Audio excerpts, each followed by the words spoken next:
What's going on, YouTube? Today I want to talk about why you should set minimums for your mobile welding business.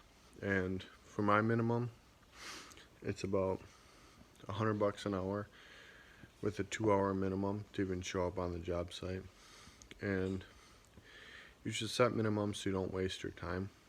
If someone brings something to you, say it's something small, I would have like a $50 minimum at least, because if you don't have minimums, you're gonna really struggle to make profit in this business, and it's not going to be good. So for larger projects like piping or structural projects, I usually have a $125 minimum with a 5-hour minimum.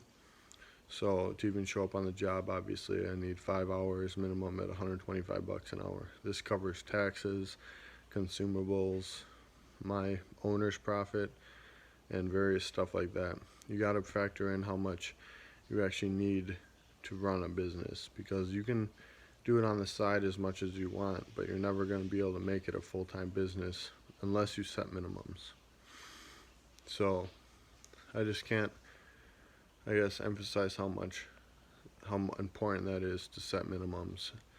You don't want to be taken advantage of by the customer. You don't want to be cheaping yourself out, working for pennies. You're never going to grow your business that way.